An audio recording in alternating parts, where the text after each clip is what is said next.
এর পূর্বে আমরা দেখেছিলাম কিভাবে পেন টুল ব্যবহার করা যায়। পেন টুলের অল্টারনেটিভ আরও একটি পেন টুল এখানে রয়েছে এবং সেটি হচ্ছে free from pen tool. Free from pen tool হচ্ছে পেন টুলের আরেকটি রূপ, যেটি আপনি ক্লিক করে বারবার পয়েন্ট তৈরি করতে পারবেন না। একবারই ক্লিক করে ড্র্যাগ করে কোনো একটি অংশে আপনি প্যাথ অথবা শেপ তৈরি করতে পারেন।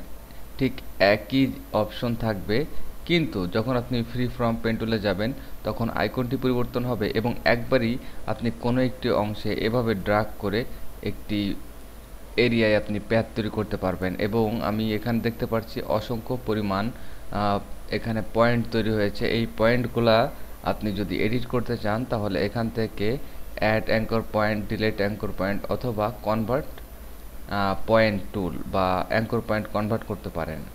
আসুন তাহলে আমরা দেখি যে কিভাবে একটি পয়েন্টকে কনভার্ট করা যায়। নর্মালি আপনি যখন একটি পয়েন্ট থেকে আরেকটি পয়েন্টে ক্লিক করবেন তখন এখানে দুটি পয়েন্ট তৈরি হবে এবং সাথে একটি প্যাথ তৈরি হবে। যদি ফ্রি স্পেসে আপনি একটি ক্লিক করেন তাহলে নতুন একটি পয়েন্ট তৈরি হবে এবং এই পয়েন্টটি যদি আবারও ক্লিক করেন তাহলে ডিলিট হবে। তো একটি পয়েন্ট তৈরি করার পর যদি এটিকে কনভার্ট করতে চান তাহলে কিভাবে কনভার্ট করতে পারেন, যেমন এখানে কনভার্ট পয়েন্ট টুলে আপনি ক্লিক করার পর যদি এখানে ক্লিক করেন তাহলে দেখুন এটির বেজিয়ে হ্যান্ডেল অলরেডি রিমুভ হয়ে গেছে। দুটি হ্যান্ডেল এখানে ছিল, আবার যদি ক্লিক করেন তাহলে দেখা যাবে এর কোনো পরিবর্তন আসছে না। তো কি করে আপনি বেজিয়ে হ্যান্ডেল আবার তৈরি করতে পারেন, আপনি এখানে ক্লিক করে একটু ড্র্যাগ করে নিয়ে যান তাহলে দেখতে পাবেন যে এই বেজিয়ে হ্যান্ডেলটি আপনি এভাবে মুভ করতে পারেন। আসেন পরীক্ষামূলকভাবে দেখা যাক যে কিভাবে আমরা এই বিজিএ হ্যান্ডেলকে অটোমেটিক চেঞ্জ করতে পারি। যে কোনো একটি ইমেজ প্যাথ তৈরি করার ক্ষেত্রে আমরা অনেক সময় ব্যবহার করে থাকি এই বিজি হ্যান্ডেল। যেমন আমরা সহজে এখান থেকে এখানে একটি প্যাথ তৈরি করলাম এবং এখানে ক্লিক করে একটি বিজি হ্যান্ডেল তৈরি করলাম এবং কন্ট্রোল কি চেপে ধরুন এবং এটিকে মুভ করে এখানে নিয়ে যান। খেয়াল করুন এটি কার্ভের সৃষ্টি হয়েছে। এবার একটু জুম করেন, জুম করার পর এবার আপনি এখানে ম্যাচিং করাবেন। কন্ট্রোল কি চেপে আপনি আপনার কতটুকু পয়েন্ট কার্ভ করা দরকার এবং কতটুকু এরিয়া আপনি এখানে অ্যাডজাস্ট করতে চাচ্ছেন ঠিক সেই অনুপাতে আপনি এখানে ম্যাচ করাবেন। যদি এটি কভার করতে না পারে আপনি এখানে আরও একটি পয়েন্ট ক্লিক করে তৈরি করতে পারেন। ওকে, তাহলে আমরা আরও একটি পয়েন্ট এখানে ক্লিক করে অ্যাড করব এবং ড্র্যাগ করে নিয়ে যাব।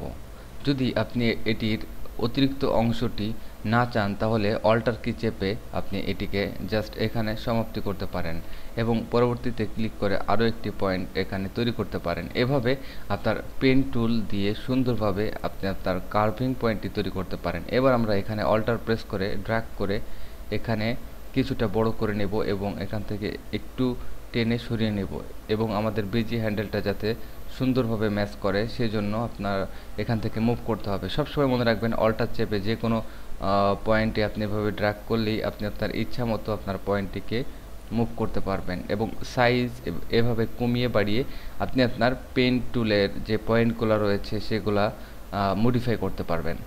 তো পেন টুল একটি প্র্যাকটিস করতে হবে, প্র্যাকটিস না করলে সুন্দরভাবে বোঝা যাবে না। এবং আমরা অনেক সময় এখান থেকে বারবার ক্লিক করে add anchor point, minus anchor point বা ডিলিট অ্যাঙ্কর পয়েন্ট করার কোনো দরকার নেই।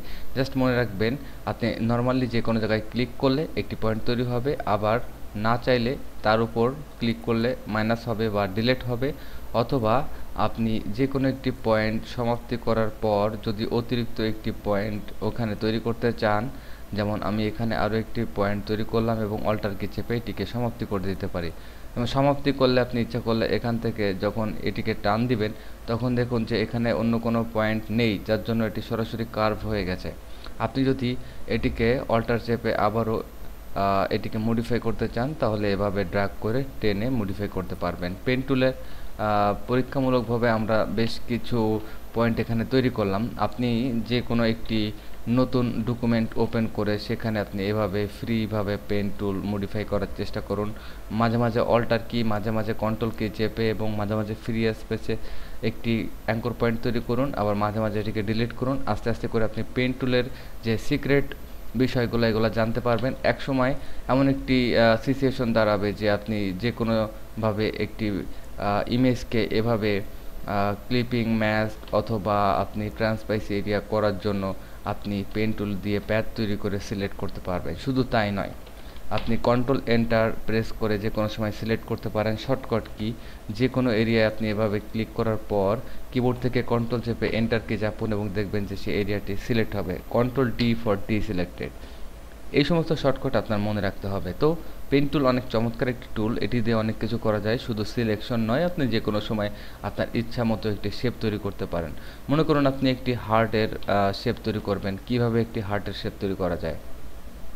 তো এখানে একটি ক্লিক করেন এবং এখানে একটি হার্টের আইকন তৈরি করার জন্য জাস্ট একটি শেপ আমরা এখানে অঙ্কন করছি এবং জাস্ট মোটামুটি অঙ্কের একটি হার্টের শেপ আমরা তৈরি করলাম।